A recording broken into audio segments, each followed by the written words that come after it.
그 패널 디스커션의 차례는 오늘 발표를 하지 않은 회사나 기관 먼저 말씀을 하시고 그 다음에 발표를 한 회사 순서로 하는데 제가 미리 말씀드린 것은 자유롭게 말씀해 달라. 그리고 이 사전 신청을 하시면서 질문이나 의견을 내신 분들이 있는데 그게 20개입니다. 딱 20개인데 정리를 해보면 이피얼에 대한 궁금증과 제안들이 아주 일목요연하게 정리가 잘 돼 있습니다.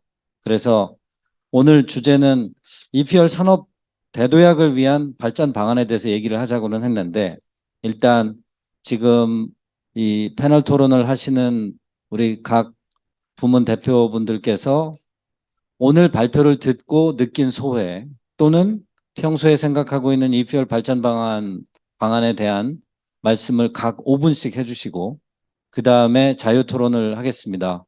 근데 저희가 부산에다 자리를 잡으면서 그 나름대로 그렇게 된 이유가 있긴 하지만 보시는 것처럼 울산, 창원, 뭐 화성 이렇게들 여러 군데서 오셨는데 다행히 여기 멀리까지 잘 와주셨는데 또 급히 역이나 공항으로 가셔야 되는 분들이 있어서 어떻게든 6시 전에는 끝내려고 생각하고 있습니다.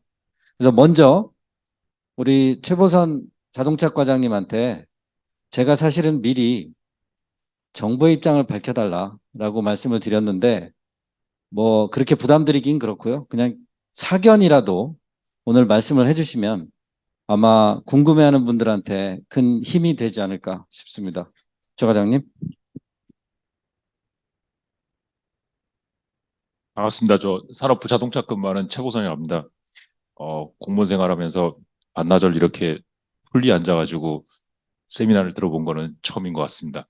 그래서 저희 나와서 현장에 와서 목소리 들어야 되는데 그렇게 잘 못하는 편이었는데 오늘 덕분에 축사를 빠지고 뒤로 빠지면서 도망을 못 가고 하루 종일 앉아 있으면서 여러분들 주신 말씀 많이 들었고 덕분에 공부 많이 했습니다. 정부가 저희 선배들께서 21년도부터 EPL 연구회를 해가지고 논의를 많이 하셨었고요. 그래서 저도 발표 오늘 오면서 이제 선배분들 공부하셨던 분들 이제 찾아가서 여쭤봤더니 그분들 오늘 얘기 들으면 되게 놀라실 것 같아요. 그때는 되게 힘들었던 게 이제 생소했던 분야를 이제 이끌어 가신다고 참석자 모으고 이게 자리 마련하는 게 되게 어려웠다고 얘기하셨었는데요. 그분들 와서 오늘 보시면은 되게 놀라시고 되게 보람차지 않을까 생각을 듭니다. 금요일인데 이 시간까지 다들 남아서 말씀 주시고 또 경청해 주셔서 감사합니다. 또 주시면서 정부의 입장을 말씀을 해달라 하셨는데 정부 입장이 명확하고 클리어한 것 같은데요. 저희 정부가 새 정부 들어와서 국정과제에다가 정부가 계속 해야 될 것을 5년 동안 할 포부를 밝히는 게 이제 국정과제고요. 그다음에 지난달에 이제 여러분들 잘 아시는 탄소 중립 기본 계획이 나왔는데 거기에 다 이 표현이 명확하게 뭐 헷갈리는 용어도 아니고 이 표현이라고 명확히 박혀 있습니다. 그래서 정부는 관심을 갖고 있고 명확한 대안이라고 생각하고 있으니까 이 부분에 대해서는 뭐 답이 클리어한 것 같아서 사견을 굳이 붙이지 않아도 괜찮을 것 같습니다. 그리고 제가 지금 뭐 산업부에서 대표로 오긴 했습니다만 산업부의 산업통상자원부니까 산업적 측면이 있을 거고요. 그 다음에 에너지 쪽 측면에서도 영향이 되게 큰 것 같습니다. 그러니까 정부가 바라보고 정부가 관심 있는 쪽에 대해서 그냥 정부의 생각을 제가 대신 전해드린다 그러면은 먼저 이제 여러분들 계속 얘기하실 탄소 중립권에 대해서 되게 여러 가지 이제 방법들이 논의되고 있고 그다음에 사실상 연구에 발족했을 때도 저희 산업 쪽에서 목소리가 더 많았었습니다. 수송 분야에 공격적인 탄소 저감 목표를 내놨는데 여러분들 잘 아시겠지만 450만 대라는 게 그렇게 쉬운 뭐 숫자로 크게 와닿지 않으신 분들도 계시겠지만 450만 대를 한다는 게 간단한 일은 아닙니다. 작년에 저희가 전기차가 16만 대 팔렸거든요. 누적으로 지금 우리나라에 보급되는 게 40만 대입니다. 그 2030년까지 450만 대를 한다는 게 그렇게 간단한 일이 아니라는 걸 여러분들 잘 알고 계시고 그런 측면에서 저희도 이제 다른 대안이 뭐가 있을까에 대해서 관심을 가지면서 산업계 주도로 저희 자동차과 주도로 먼저 이별 연구회를 시작했던 것도 그 배경이라고 봐도 될 것 같습니다. 그래서 산업정책 측면에서 이제 탄소 중립 측면에서 이제 그렇게 관심을 갖고 있는 거고요. 또 다른 측면에서 보면은 저희 자동차과 하다 보니까 자동차 산업도 저희가 쳐다보게 됩니다. 자동차 산업에서 완성차사만 있는 게 아니라 저희 공식적으로 통계청에다가 자동차 업으로 등록하시는 회사가 13,000개가 있습니다. 이렇게 말씀하시면 자동차 업계에 계신 분들이 훨씬 더 그것보다 많다고 또 얘기를 하시더라고요. 기계업으로 등록하시면서 자동차로 이제 자동차 생태계에 계신 분들 많이 계신데요. 저 최근에 일어난 전동화 부분에 대해서도 우려가 있는 것도 많이 알고 있고, 그다음에 전환을 해야 되는데 전환하려면 지금 당장 캐시카우가 있어서 그걸 가지고 이제 새로운 시장인데 전환을 하실 텐데 그런 측면에서 EPR 부분도 크게 자동차 산업 차원에서도 되게 의미가 있고 저희도 관심을 갖고 있고 그래서 자동차과에서도 하이브리드 저희도 계속 미래가 있다고 생각하고 하이브리드 봐야 된다고 생각하고 있고요.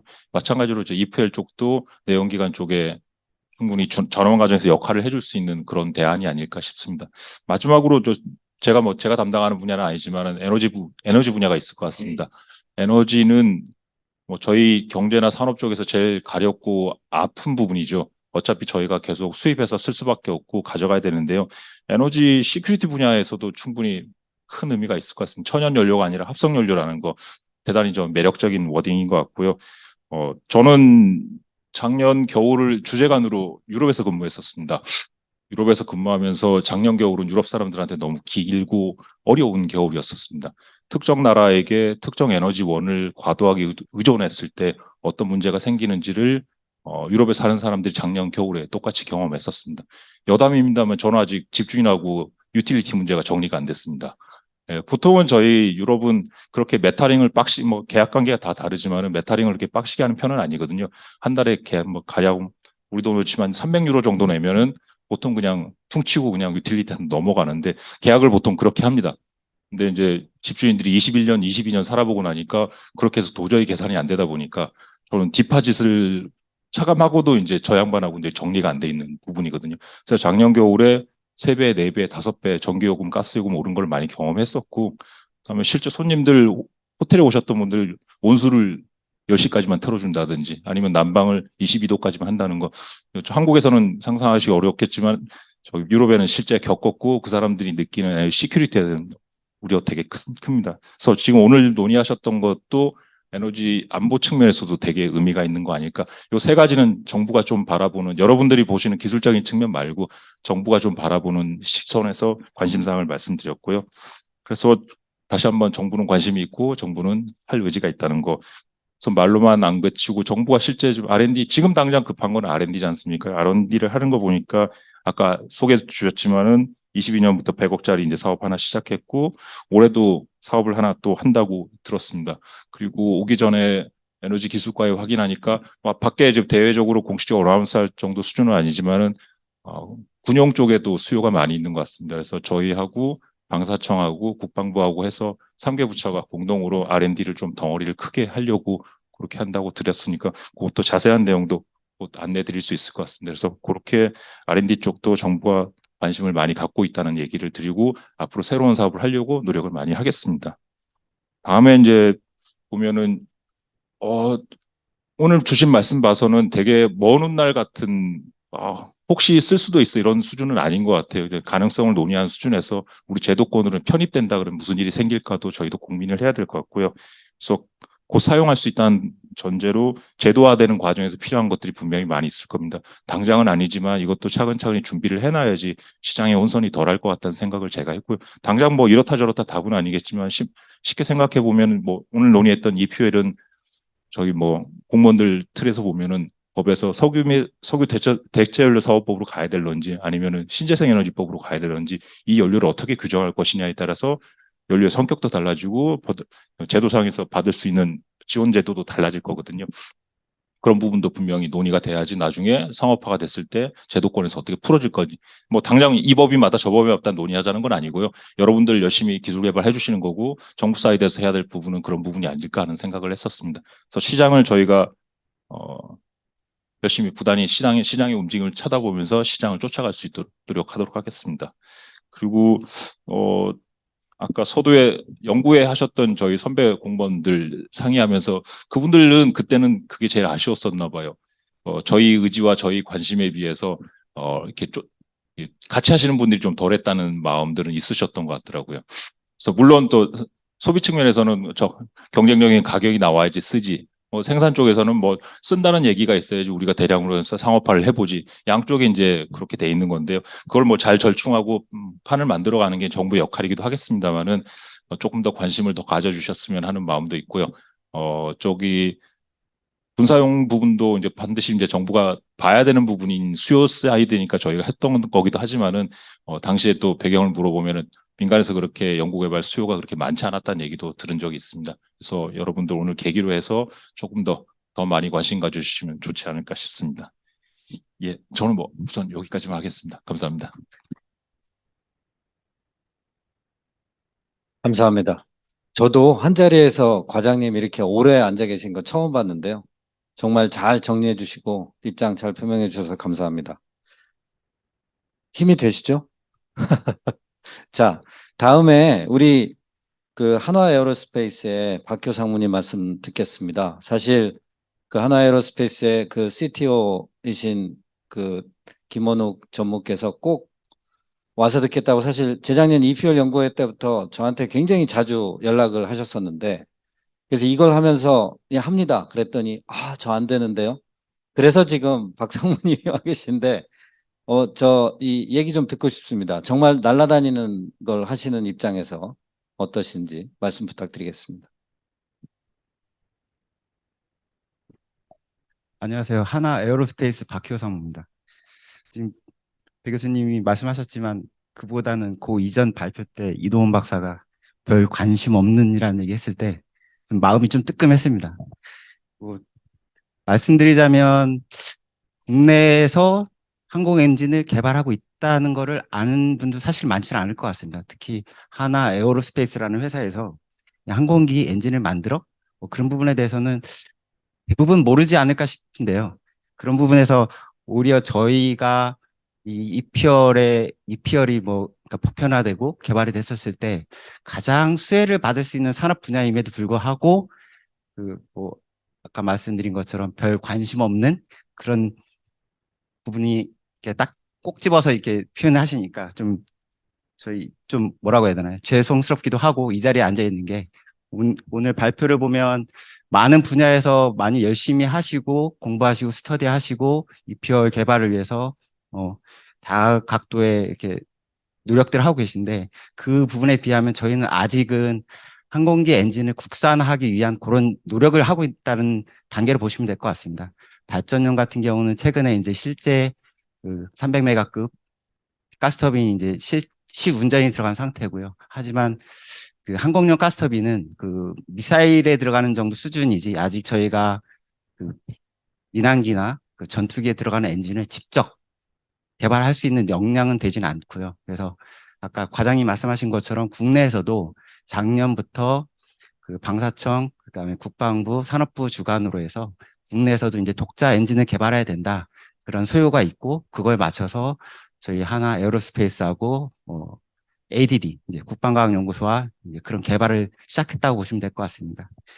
그래서 과연 EPR이 우리 항공 엔진에 어떻게 소요가 될까? 그 부분에 대해서는 뭐 앞에서 뭐 김대식 교수님하고 이동훈 박사께서 말씀을 잘 해주셨고요. 그래서 실제적으로 저희 같은 경우는 이제 수요자 입장일 겁니다. 그래서 수요자이긴 하지만 오히려 저희가 가스터빈 엔진이 개발이 된다고 하면 좀 전에 인프라코어에서 이제 수소 엔진을 갖고 다양한 연료의 성분을 비교해서 엔진의 특성을 마련했듯이 저희도 표준화된 엔진이 만들어진다고 하면 이퓨얼이 개발이 되고 실제 항공용 엔진의 가장 효율적인 연료 조성을 만들고 뭐 연료 조성 간의 비교를 통해서 이게 글로벌 스탠다드가 될 수 있게끔 하는 그런 기여를 하고 싶습니다. 그래서 작년에 산업부에 저희가 국산 엔진이 개발이 되면 저희 엔진을 갖고 수소도 연소시키고 그다음에 수소 하이브리드도 만들고 그다음에 이퓨얼도 적용해서 연료 다변화도 가능한 가스터빈을 개발하겠다. 그래서 아까 말씀드린 것처럼 실제 이퓨얼이 만들어지면 그것을 글로벌 스탠다드로 할 수 있게끔 하는 지원을 하겠다라고 이제 산업부에 요청을 드렸고 그게 올해 과제화까지 될지는 모르겠지만 일단 올라온 거로 알고 있습니다. 그래서 계속적으로 빌드업해서 이게 저희 이퓨얼 산업 분야에 역할을 할 수 있도록 노력하겠습니다. 감사합니다. 네, 감사합니다. 지금 새 회사의 중역분들께서 나오셨는데 아까 발표하신 역순으로 하면 공정할 수도 있겠죠. 그렇게 하면 HD 현대인프라코어, 그 다음에 HD 현대중공업, 그리고 현대자동차. 이 순서로 말씀 부탁드리겠습니다. 정욱 상무님 먼저. 예, 안녕하십니까. HD 현대물학고 정욱입니다. 우선 오늘 이렇게 좋은 자리에 초대를 해주신 배충식 교수님의 관계자분들께 감사의 말씀드립니다. 뭐 사실 제가 EPR 관련해서 처음 접한 거는 2019년 독일 컨퍼런스였던 것 같습니다. 아마 그때 도이츠였던 것 같은데요. 거기서 이제 이퓨얼을 가지고 지금 자기들이 사용하는 엔진에서 멀티퓨얼 엔진에서 가스, 디젤, 합성연료까지 다 쓸 수 있는 그런 이제 엔진을 개발하고 있다라고 발표를 했을 때 과연 저 합성연료가 경제성이 있을까라는 생각을 했었고 사실 좀 이게 그냥 개발이 되면 엔진 연료 성분이 다 동일하기 때문에 엔진에서 그냥 갖다 쓰면 되는 거 아닌가라는 약간 수동적인 생각을 많이 했었는데요. 오늘 발표, 많은 전문가분들의 발표를 들으면서 관련돼서 단기간에 상당히 많은 기술들이 개발이 되고 있구나라는 생각을 좀 했습니다. 하지만 들으면서 아직도 좀 더 기술적으로 개발이 필요한 부분들이 있다라는 생각이 좀 들었고요. 그런 이제 기술들이 좀 적극적으로 잘 개발이 되려면 아무래도 정부에서 정책적으로 좀 지원이 많이 돼야 되지 않을까라는 생각을 좀 해봤습니다. 특히 저희가 이제 수소 엔진을 개발하고 있기 때문에 일단 수소 쪽 관련해서 좀 말씀을 드리면 수소는 그나마 저희가 지금 수소 경제 활성화 정책을 적극적으로 펴고 있기 때문에 지금 이제 국토부에서 2019년부터 수소 시범 도시를 구축을 시작을 했고 그리고 올해 다시 6군데를 추가로 지정해서 지금 적극적으로 지금 수소 인프라 구축하고 충전 설비들 그다음에 활용 방안들을 검토하고 있습니다. 그래서 저희는 거기에 더불어서 아까 뭐 발표 때도 말씀드렸듯이 작년에 청정 수소 발전 의무화 제도가 발효가 됐고 그래서 저희는 상당히 좀 희망적으로 보고 있고요. 특히 이제 지금은 아까 발표하신 가스터빈이나 퓨얼셀이 그 분야를 좀 많이 사용하고 있는데 저희도 아마 그쪽 부분에 지금 계속 좀 연락을 많이 받고 있습니다. 그래서 충분히 수소 엔진도 그 분야에 좀 시장 진입을 빨리 할 수 있을 거라고 지금 보고 있고요. 차량용의 경우도 지금 퓨얼셀 트럭의 경우는 약 4억 정도의 보조금을 지급하고 있는 걸로 알고 있습니다. 그러나 지금 아까 배 교수님 질문도 하셨지만 경제성이 수소 엔진이 훨씬 좀 좋을 걸로 지금 저희가 보고 있기 때문에 차량용에서도 정부에서 조금만 지원을 해주시면 수소 엔진이 충분히 수소 퓨어셀과 경쟁 관계가 아니라 이 수소 연료를 같이 활용해서 수소 경제를 활성화할 수 있는 어떤 상호 보완적인 역할을 할 수 있지 않을까라는 생각을 좀 하고 있습니다. 이 퓨얼 관련해서는 지금 일단 수소가 좀 더 상용화 조금 먼저 가지 않을까 생각을 하고 있고요. 앞서 말씀드린 여러 가지 기술들이 좀 보완이 되기 위해서는 좀 시간이 필요할 것 같고 특히 저렴하게 만들어지는 그린 수소를 국내로 운송하는 기술들이 많이 개발이 되게 되면 아무래도 수소 쪽에 뭐 퓨얼셀을 비롯해서 수소 엔진이 먼저 확대가 될 것으로 좀 생각이 되고요. 당연히 아까 이퓨얼을 제작하는 쪽에서 말씀하신 것처럼 그린 수소 가격이 떨어지면 당연히 이퓨얼의 경제성도 확보가 될 것이기 때문에 이퓨얼도 같이 좀 앞으로 상용화가 되고 시장을 확대해 나갈 수 있지 않을까라는 생각을 좀 해보고 있습니다. 그렇지만 아무래도 이퓨얼을 적용할 수 있는 엔진들이 주로 이제 항공기용이나 선박용 이런 쪽이 먼저 좀 갈 것 같고요. 그게 이제 그 정도 가지고는 사실 경제 규모를 좀 이끌어내기는 어려울 것 같습니다. 이게 승용까지 좀 확대가 돼야 되는데 그러기 위해서는 좀 독일 정부에서 했듯이 이퓨얼을 좀 탄소 중립 연료로 선언하는 정도의 어떤 좀 획기적인 정책 지원 방안 같은 게 좀 마련이 돼야 되지 않을까 싶고요.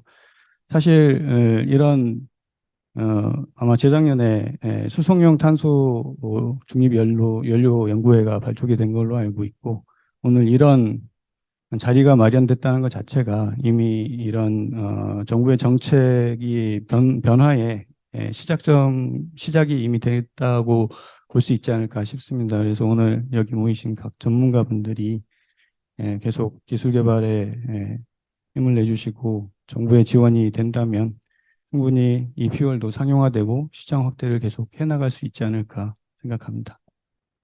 이상입니다. 감사합니다. 감사합니다. 다음에 저 HD 현대중공업의 손정호 전무님 말씀 듣겠습니다. 예, 안녕하십니까. 저는 HD 현대중공업 엔진기계 사업본부에 근무하는 손정호 전무라고 합니다. 저도 이렇게 수많은 사람들이 모여서 이렇게 하는 자리에 이렇게 초대해 주셔서 너무 감사드리고요.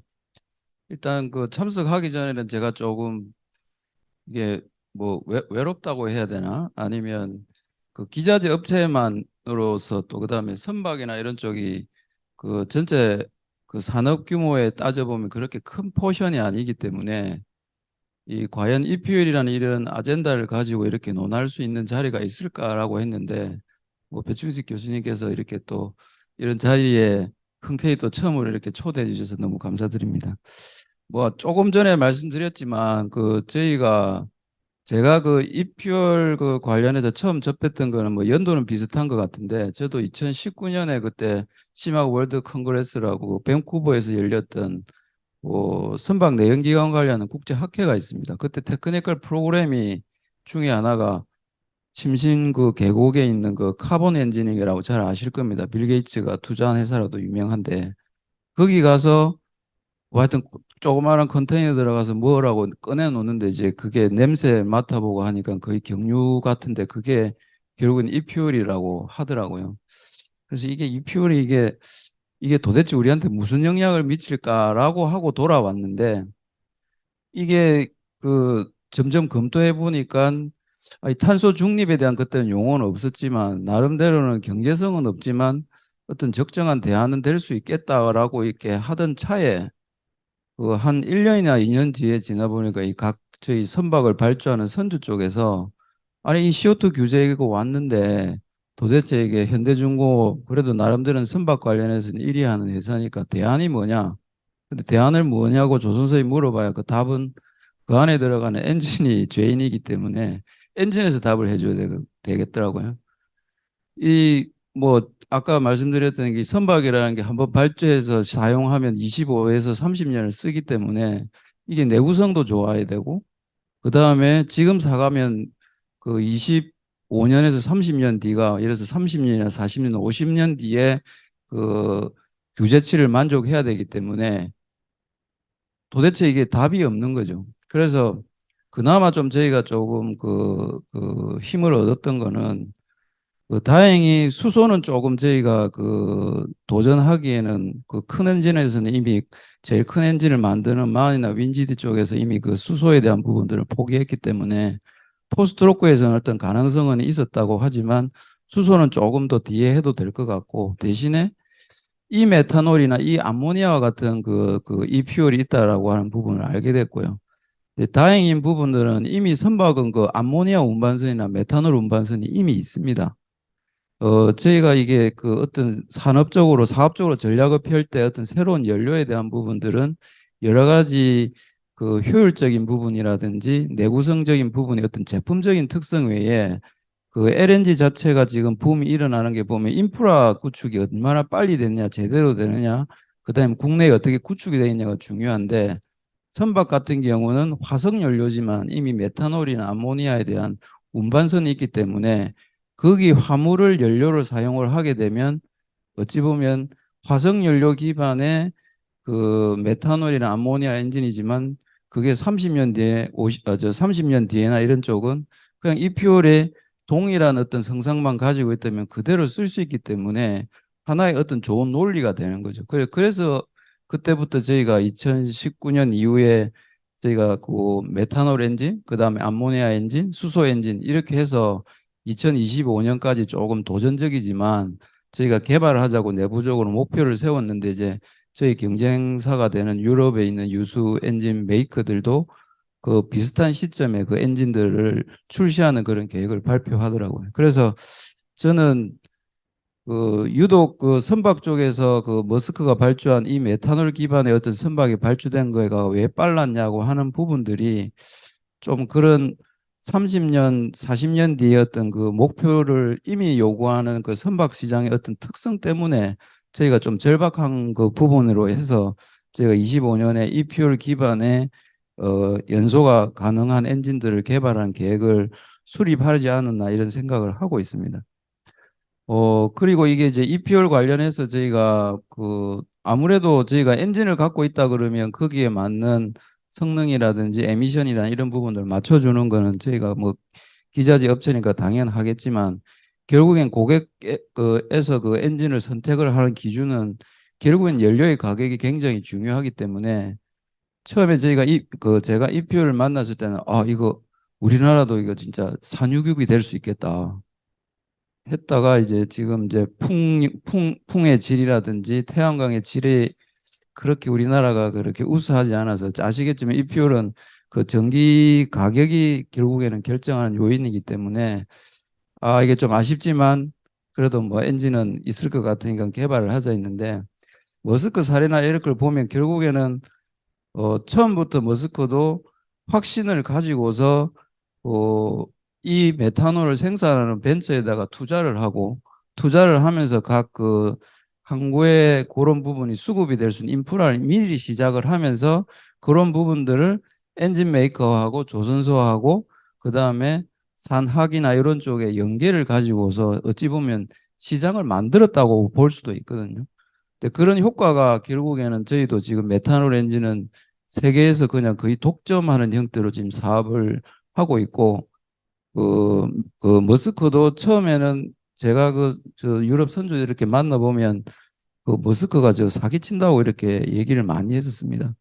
근데 그게 이제 반영이 되어서 다른 프랑스에 있는 컨테이너 선주라든지 지금 HMM도 지금 메탄올을 서로 발주를 하고 있지 않습니까? 그래서 조금은 저희가 e-fuel이 늦었다고 하지만 그런 메탄올이나 아모니아 관련한 부분들은 머스크 사례가 아주 좋은 사례니까 저희가 조금 지금 청정 메탄올 생산을 하기 위한 협의체도 지금 구성이 돼서 지금 진행되는 걸로 저도 알고 있기 때문에 그런 부분들이 좋은 사례가 된다 그러면 저희가 이 메탄올 산업에 대해서 어떤 기술적인 리더십이나 이런 부분도 저희가 잘 갖춰진 산업 인프라가 있기 때문에 또 하나의 어떤 찬스가 되지 않을까 싶습니다.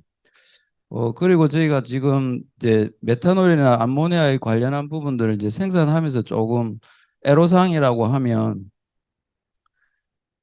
메탄올이나 암모니아를 엔진에 사용한 경험이 없기 때문에 저희가 설비하면서 이제 여러 가지 안전 규정이 이렇게 하는데 저희 거의 한 500억 이상의 이렇게 돈을 투입을 해서 안전 설비 보완하면서 이제 규제 관련한 부분을 검토하다 보니까 이게 좀 뭔가 하나가 되면 안전부터 설비나 이런 거 관련한 좀 원스톱으로 이렇게 규제나 규정이나 이런 부분들이 조금 서비스가 된다 그러면 그런 최소한의 시행착오를 좀 줄일 수 있지 않을까. 어차피 돈이야 투자를 해서 그 부분을 설비를 꾸려야 되지만 그런 부분들은 저희가 좀 애로사항이 많아서 산자부를 통해서 이런 부분들은 또 저희도 제안을 하고 그랬습니다. 그리고 또 저희가 LNG 관련한 부분들도 조금 보면 옛날에 LNG 선을 하고 이제 저 해상 시운전을 가게 되면 LNG 벙커링 하기 위해서 저 멀리 가가지고 LNG 싣고 와야 되는데 실제로 지금 벙커링이나 이런 부분들이 되어 가지고 메탄올이 시운전할 때 무조건 운전이 돼야 되고 암모니아도 마찬가지고 그래 돼야 된다 그러면 국내에도 과연 그런 벙커링과 그런 또 공급이 가능한 이런 설비라든지 선박이라든지 부분이 있다고 하면 아무래도 저희가 비싼 연료를 해외에 가서 벙커링 하기 위해서 그까지 가서 다시 벙커링해서 시운전을 하는 그런 애로사항들이나 이런 부분들은 좀 없지 않을까 하는 생각을 갖고 있습니다. 하여튼 오늘 뭐 여러 가지 기자재부터 해서 생산까지 관련한 부분들의 의견을 들어보니까 아마 이제 수소가 뭐 메탄올의 암모니아의 근간이 되기 때문에 아무래도 그런 부분들이 좀 인프라든지 생산성이 많이 올라간다 그러면 그런 부분이 고객한테 좀 베네핏이 갖고 있을 것 같고 할 수 있을 것 같고 그렇다 그러면 전반적인 산업도 점점 더 육성이 되고 성장이 되지 않을까 하는 하여튼 오늘 좋은 자리였습니다. 감사합니다. 감사합니다. 역시 현장에서 느낀 것을 종합적으로 말씀해 주시니까 참 피부에 와닿는 것 같습니다. 자, 마지막으로 발표 차례 마지막으로 우리 한동희 수석연구위원께서는 역시 자료를 준비하셨습니다. 제가 이렇게 자료 없이는 말을 잘 못해가지고 자료를 하나 준비해왔고요. 저희가 이렇게 역시나 이렇게 사실 여기까지 올 수 있도록 이끌어주신 우리 배충식 교수님, 그리고 여기 민명덕 교수님, 그다음에 여기 같이 이렇게 노력을 많이 해주신 많은 분들이 여기 같이 앉아있기 때문에 굉장히 편안한 마음으로 이렇게 오늘 제가 좀 드리고 싶은 말씀 드리도록 하겠습니다. 제가 휴가를 거의 가진 않는데요. 제가 그 3월 달에 3월 29일 날 휴가를 갔습니다. 제가 이제 저희 딸하고 병원에 갈 일이 있어가지고 휴가를 딱 냈는데, 안타깝게도 3월 28일 날 유럽의 내연기관 이퓨얼 예외 규정이 발표가 됐어요. 그래서 그날 하루 종일 전화를 받았습니다. 그래서 좀 되게 쉬지를 못하고 전화만 계속 받았는데, 그 전화를 받으면서 질문한 내용들이 몇 가지 있었는데요. 현대자동차는 이퓨얼을 하면 엔진이 준비가 되어 있습니까? 한 가지 질문이었고요. 그다음에 이퓨얼은 경제성이 부족하더라는데 도대체 이퓨얼을 왜 하려고 합니까? 그다음에 이게 전기차가 좋은 게 있는데 왜 이퓨얼을 자꾸 하려고 합니까? 사실 이 세 가지 질문은 오늘 여기 계신 분들한테 이렇게 제가 답변 드릴 만한 내용들은 아닐 겁니다. 근데 제일 많이 들었던 질문이고요. 그다음에 이제 마지막 질문이 유럽 연합에서 발표한 내용 중에 이 퓨얼을 100% 쓰지 않으면 시동이 꺼지게 하는 Fuel Inducement Control이라는 거를 사용해야 된다라고 하는데, 그것 도대체 뭐냐? 이렇게 그런 질문들이 이제 3월 29일 날 그런 질문들을 많이 받았고요. 그래서 그 질문들에 대해서 제가 생각하는 내용들을 한번 쭉 말씀드리려고 하고요. 저희가 엔진에 미래가 있느냐? 제가 생각하기에는 이 퓨얼이 있기 때문에 미래가 있다고 생각합니다. 왜냐하면 저희가 탄소 중립을 구현할 수 있기 때문에 그렇다고 생각하고요. 일단 저희가 엔진에서 저희가 최근에 집중해서 개발했었던 부분들은 엔진의 효율과 에미션을 개선할 수 있느냐. 그래서 하이브리드 전용 엔진 같은 경우에는 효율을 45% 이상, 그리고 전 세계 어떤 에미션 규제도 효과적으로 만족시킬 수 있는 제로 임팩 에미션을 할 수 있는 기술들을 개발해 왔고요. 그다음에 여러 가지 이퓨얼들, 수소, 암모니아 포함해서 여러 가지 이퓨얼들에 잘 적용을 할 수 있는 엔진을 개발할 수 있느냐, 그런 이퓨얼들을 적용했을 때 내구성을 확보할 수 있느냐, 이런 연구들을 진행해 왔습니다. 그리고 이런 기술들에 저희가 이게 전동화 기술을 더해서 저희가 이런 기술들을 더 효과적으로 활용을 할 수 있는 새로운 하이브리드 기술, 그 다음에 이 올휠 드라이브 기술 같은 것들을 제가 접목하면 효율을 높일 수 있을 뿐만 아니라 전기 자동차와 같은 운전성도 확보를 할 수가 있는데요. 이런 하이브리드 시스템 고도화 기술들은 사실 산업부에서도 전폭적으로 지원을 해주셔서 저희가 큰 정부 과제로 수행을 하고 있고요. 이런 기술들을 통해서 저희가 확보를 하고자 하는 것들은 높은 효율과 아주 낮은 에미션을 배출하는 특성입니다. 이게 왜 중요하냐 하면 이렇게 높은 효율과 에미션을 가지고 저희가 향후에 이 퓨얼들이 적용되었을 때 이런 이 퓨얼들의 효용성과 경제성을 확보할 수 있기 때문입니다. 그래서 저희가 이 퓨얼이 점진적으로 아까 많이 말씀하신 것처럼 이렇게 증대되어 나가는 방향으로 아마 진행이 될 거라고 판단되는데, 이런 모든 연료들에 대해서 저희가 안정적으로 대응할 수 있고, 또 100% 이퓨얼이 되었을 때는 이런 이퓨얼들의 특성들을 활용하여서 추가적으로 효율이나 에미션들을 더 개선할 수 있다는 말씀도 오늘 제 동료가 말씀을 드렸습니다.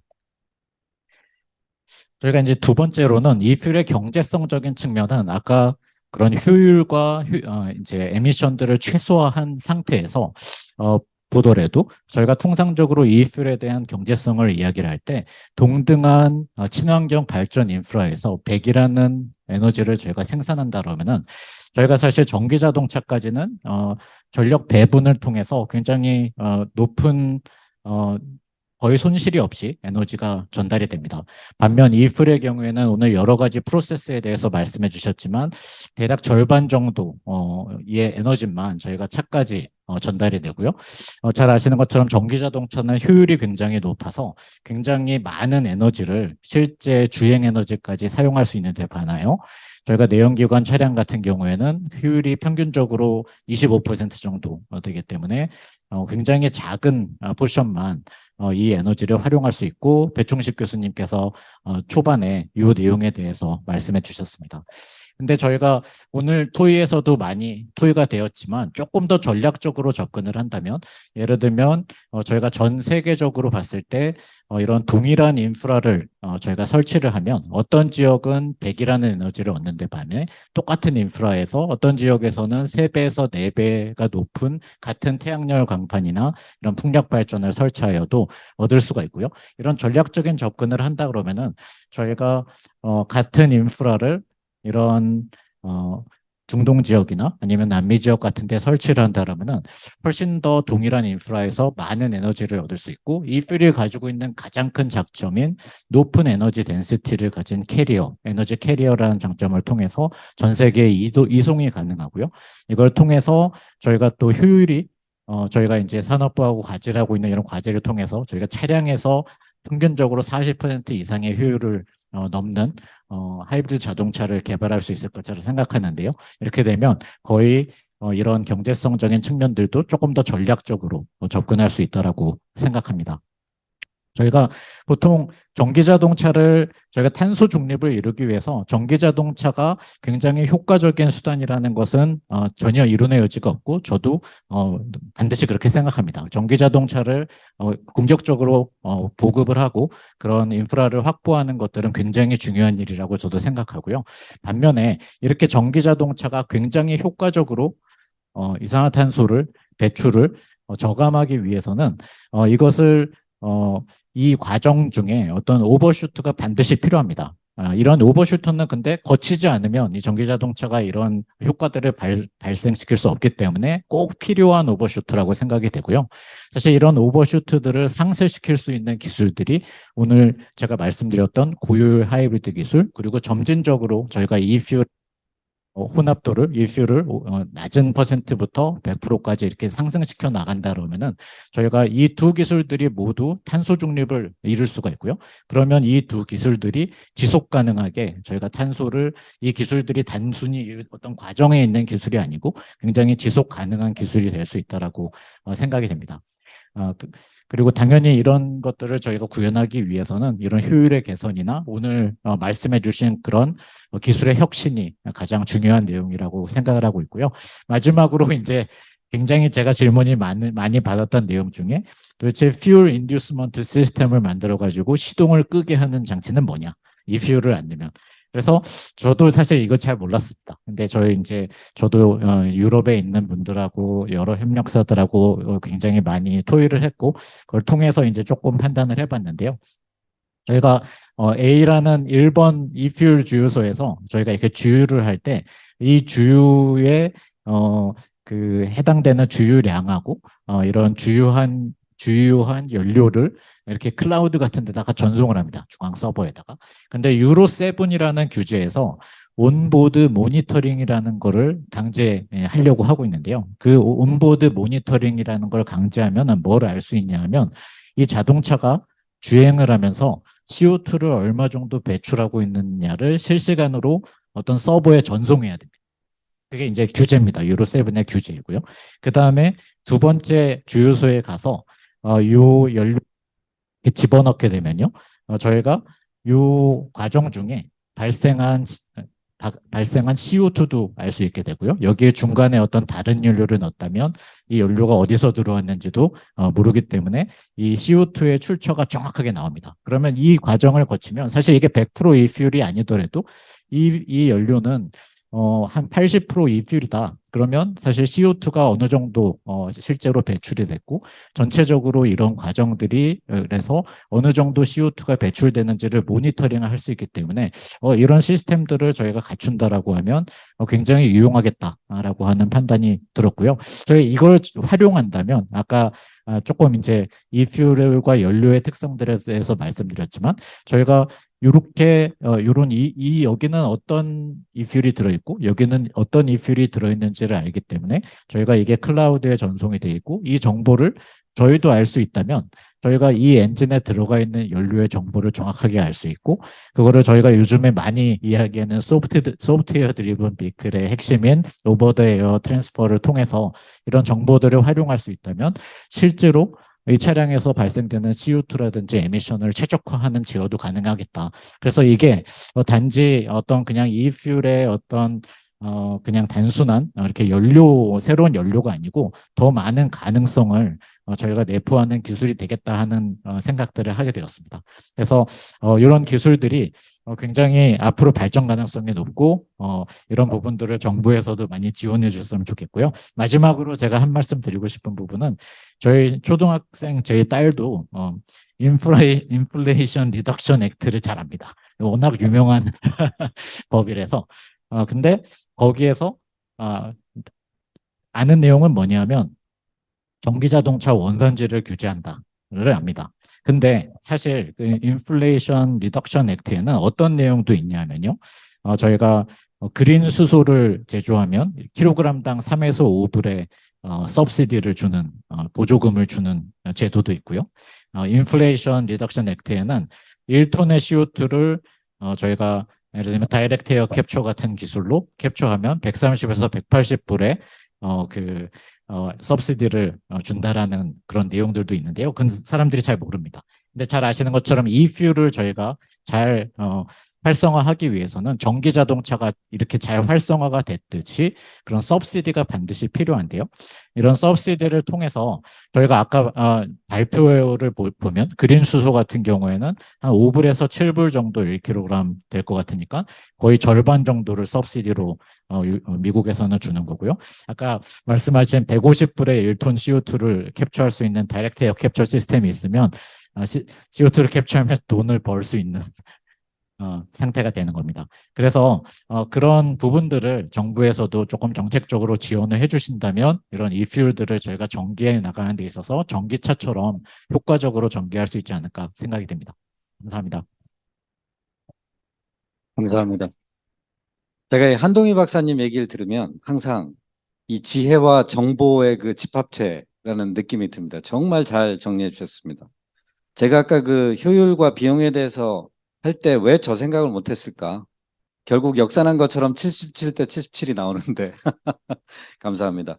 사실 제가 오늘 이 심포지움 명명을 할 때 기술이라고 붙인 이유가 사실 탄소 중립 연료를 포함한 탄소 중립 그 공급망 또 보급 대책 같은 걸 할 때 사실 굉장히 중요한 게 과장님 말씀하신 것처럼 연료의 정의, 법적인 그 포지션, 기후 금융, 서브시디, 그러니까 뭐 세제 혜택의 인센티브, 탄소세 이런 것들이 정말 근본적으로 중요한데 거기까지 얘기를 하면 오늘 얘기가 너무 꼬일 것 같아서 오늘은 기술만 하자라고 했던 겁니다.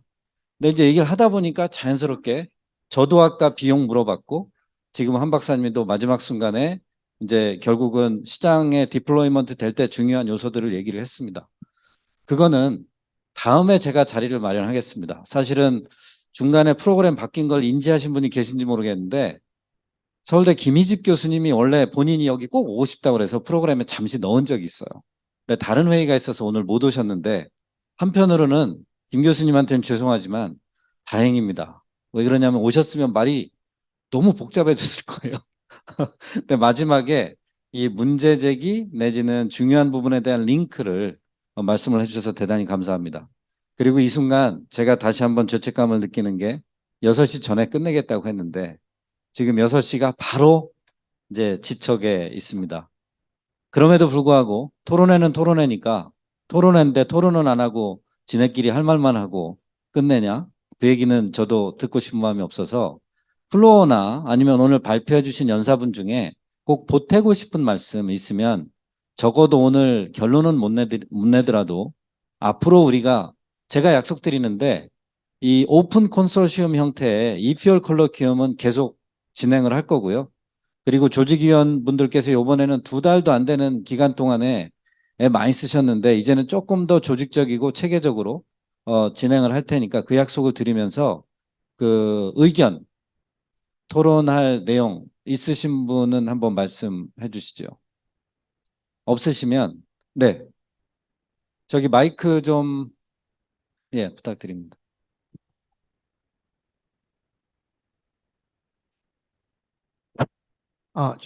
저는 딜로이트 컨설팅의 김기동 상무입니다. 가스공사에 있다가 올해 저 이직을 좀 했고요. 그 손종호 전무님께서 말씀을 해주셨는데 지금 해상연료로 온실가스 규제가 지금 EU에서 발효했고 IMO에서도 발효돼서 선박에 대한 온실가스 감축이 지금 이제 로드맵이 나와서 진행 중인데요. 우리 그 자동차와 달리 선박은 연료 사용량을 IMO에 지금 다 각국에서 보고를 하고 있어요. 5,000톤 이상은. 그래서 지금 자동차와 달리 선박에 번호가 다 붙어 있는데 그 번호별로 연료를 얼마 쓰고 CO2가 얼마 배출되는지 다 지금 다 나와요. 로 데이터로. 그래서 지금 선사들이 뭘 고민하냐면 어떻게 피해갈 방법이 없어요. 왜냐하면 자기 선박에 대한 배출량이 다 나오니까 그 연료 사용량을 거짓으로 보고할 수가 없거든요. 아까 그 현대자동차의 그 수송 연구처럼 자동차 연료 사용량을 지금 저희가 보고는 안 하잖아요. 그냥 주유소에 넣는 양 가지고 하는데 선박은 사용자가 보고하게끔 되어 있어요. 그래서 지금 선박의 1등 선사 중에 하나가 예를 들면 우리나라의 삼성전자 같은 회사가 이제 머스크라는 데가 있고 CMA CJ라는 그 회사가 있는데 이 고민인 거예요. CO2를 줄이기 위해서. 그래서 채택한 게 지금 이 메탄올이라는 걸 채택을 해서 우리나라 현대중공업이 지금 제일 수주를 많이 했습니다. 근데 이 머스크라는 선수가 가장 고민하는 게 메탄올을 구해야 되는데 그래서 지금 글로벌로 이퓨얼에 대한 계약을 하고 있어요. 자동차 쪽은 조금 뒤지만 선박 쪽은 이미 80만 톤 정도 벌써 계약을 하고 있어요. 중국이 한 3군데, 북미 한 2군데, 유럽에도 몇 군데. 그리고 난 다음에 지금 나오는 게 지금 폭스바겐 뭐 여러 가지 이제 뭐 얘기가 좀 나오고 있듯이 벌써 유럽이라든가 중국에서 이퓨얼 중에 한 개는 이 메탄올이 지금 빠르게 지금 흘러가고 있는 상황이라는 걸 좀 여러분들이 알려주고 싶고요. 그 다음에 우리나라에서 해수부에서 지금 고민을 좀 많이 하고 있어요. 왜냐하면은 한국의 해운업이라든가 선박업이 직접 타격을 받으니까 그래서 HMM이 9척을 발주했기 때문에 현대중공업에서 그 시운전하는 메탄올 양만 연간 10,000톤이 벌써 나와 있어요. 그러니까 10,000톤이 필요한 거예요. 이미. 그래서 지금 해수부에서 업계에 요구하는 거는 10,000톤이라도 만들어 달라고 하는 그런 이퓨얼 수요가 있다라는 말씀을 좀 드리고 싶고 그게 결국 뭐 메탄올이 되든 어떤 이 뭐 등유가 되든 이 가솔린이 되든 그런 쪽으로 파급이 잘 되면 우리나라 정유업이 또 아주 좋은 기술을 갖고 있고 또 배춘익 교수님 현대자동차처럼 자동차 기술도 좋기 때문에 제가 보기에는 한국에 좋은 기회가 오지 않았을까라는 생각이 좀 들어서 그 말씀을 드리고 싶은 거고 그 다음에 이 해수부에서 워낙 급하다 보니까 선박이 벌써 올해 하나 나오는 게 있고 내년에 나오는 게 그 순차별로 나오는 게 있는데 급하다 보니까 좀 그 이 메탄올 협의체라고 해서 뭐 협회 수탁이 좀 만들어 달라고 해가지고 지금 제가 얼떨결에 거기 끼어 들어가서 지금 만들고는 있는 중인데 제가 보기에는 원래는 그 저희가 산업부나 뭐 이런 게 더 맞는 것 같긴 하지만 산업부, 해수부, 환경부에게 다 해서 우리나라의 그 이퓨얼 공장을 하나 만드는 게 지금 목표로 하고 있는 게 있어서 그거 좀 설명하고자 제가 손을 들었습니다. 이상입니다. 네, 대단히 감사합니다. 저도 참 안타깝게 생각하는 것은 지난주에 메탄올 인스티튜트가 홍콩에서 반나절 세미나를 했는데, 우리는 정작 이렇게 큰 회사를 바치고 있으면서 업스트림 쪽에서 너무 좀 못하고 있다. 물론 여기 정유업계에 많은 분들이 와 계십니다만, 제가 오늘 기술이라고 저렇게 못 받긴 했는데, 경영진들께서 조금 더 해안을 발휘해서 최소한의 파일럿 플랜트나 뭐 실증을 위한 노력이라도 해주면 활용기술 쪽에서 하고 있는 것들이 더 힘을 받을 수 있지 않을까. 오늘 제가 생산기술과 활용기술을 모두 아우른 기술 심포지움을 했는데요. 이걸 계기로 해서 아주 다양한 의견, 그러니까 오피니언 리더십이 좀 만들어지고 여기저기서 이니셔티브가 생기면 좋지 않을까 생각을 합니다. 네. 말씀 주시죠. 저기.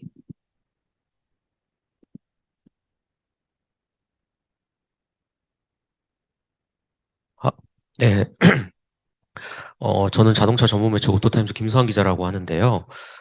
솔직히 뭐 기술적으로 제가 완벽히 알고 이런 영역은 아니어서 일반인의 시각에서 최대한 보려고 했고, 그만큼 이제 좀 우리나라의 미래가 밝다라는 생각도 했습니다. 그래서 궁금한 점이 있어서요. 이번 주에 BMW 그룹 수소 총괄이 한국에 방문을 해서 이제 미디어들한테 수소의 그룹 비전을 설명을 갖는 시간을 가졌습니다. 네, 그래서 이번에 현대차도 이번 뭐 내용 너무 잘 들었는데 개인적으로 이 연료전지와 합성연료, 인프라까지 총 토탈로 봤을 때 어떤 게 조금 더 효율적이라고 보시는지 좀 궁금하고요. 그다음에 이제 산업부 이제 정부 입장을 물론 너무 잘 말씀을 해주셨긴 했지만 뭐 일단 오늘은 기술 관련 심포지움이기 때문에 그래도 혹시 올해 좀 구체적인 지원 계획 같은 게 있는지 이런 것도 좀 궁금합니다. 저 질문은 현대자동차에 했는데 사실은 아까 발표할 때는 현대두산인프라코아 그 부분에 대해서는 그러니까 힌트를 좀 주셨던 것 같은데 그래도 한 박사님 뭐 간단하게 멘트 해주시겠습니까? 네, 그다음에 최 과장님. 예. 제가 여기서 쭉 보니까 제가 요거에 대해서 코멘트를 하는 것보다는 저희 그 백홍길 연구위원께서 저 뒤에 앉아 계신데 최근에 그 TCU 관련된 연구들을 많이 하고 계신데요. 제가 간단히 뭐 제 생각을 말씀드리면 오늘 사실 두산에서 말씀하신 내용들도 있었지만 두 기술은 장단점이 있습니다. 어떤 기술들은 어떤 어플리케이션에서는 수소 연료전지가 굉장히 이점이 있고 어떤 어플리케이션에서는 수소 엔진이 굉장히 이점을 가진 영역들도 있어서 적절하게 그런 어플리케이션별로 기술들을 잘 적용을 한다고 하면 저희가 수소를 매우 유용하게 쓸 수 있을 것이라고 생각이 되고 두 기술이 좀 컴피티션이 되면서 그런 기술의 발전 속도들도 더 빨라질 수 있는 개연성이 높다고 생각합니다. 예, 말씀드렸던 내용이 다 들어 있고요. 저기 정부 국정과제나 저희 탄소중립 기본계획에다 넣었던 내용, 정부가 하겠다는 내용들은 지금 현재는 기술 개발을 가속화하겠습니다. 여러분들 하시는 기술 개발에 조금 더 도움을 더 드리겠습니다. 내용을 넣어놨고요. 아까 말씀드린 대로 저기 방사청, 국방부 같이 해가지고 내놔서 3개 부처가 협의한 R&D 과제를 더 늘리는 사업들이 있으니까 그건 조금만 더 기다려주시면 내용 들으실 수 있을 것 같습니다. 예, 마지막으로 한 가지 의견이나 질문을 김우태 사장님. 예, 사실은 프리랜서입니다. 그, 이퓨얼을 사용하든지 이제 수소를 쓸 때는 저는 이제 승용차 위주로 말씀을 드린다면 전기차나 이런 거 퓨얼셀 차나 이런 것들하고 비교하려면 어차피 효율이 제일 관건이 되는데 지금까지는 이제 하이브리드를 말씀을 많이 하셨고 했는데 그거보다 더 좋게 효율을 높일 수 있는 레인지 익스텐더라는 게 있지 않습니까? 그래서 요새 보면은 EREV라고 카테고리도 아예 새로 만들어서 하는데 이 조직 위원회에서 이 EREV 그러니까 레인지 익스텐더도 좀 한 카테고리를 껴서 같이 하면 어떨까 하는 그런 생각을 하고 있습니다. 그렇기 때문에 효율이 최소한 뭐 45% 이상은 올라가기 때문에 추천드립니다. 예, 감사합니다. 고려하겠습니다. 사실 몇 시간이고 앉아서 더 얘기하고 싶지만 이제는 제가 사실은 이 행사를 기획하면서 많은 분들이 오늘 회의 끝나고 나면 맛있는 저녁 같이 먹고 하룻밤 지내고 가시라고 희망사항을 가지고 있었는데 그런 분도 계시지만 지금 급히 부산역으로 김해공항으로 달려가야 되는 분들이 계셔서 오늘 여기서 아쉽지만 접고 제가 약속드리는데 다음에는 조금 더 짜임새 있게 이번에 뭐 이렇게 급하게 하느라고 부족했던 거는 다시 한번 양해를 구하고요. 다음에 만나기로 하고 오늘은 이렇게 파하도록 하겠습니다. 오늘 패널 토론해 주신 패널리스트께 감사드리고 이상으로 마치겠습니다. 감사합니다.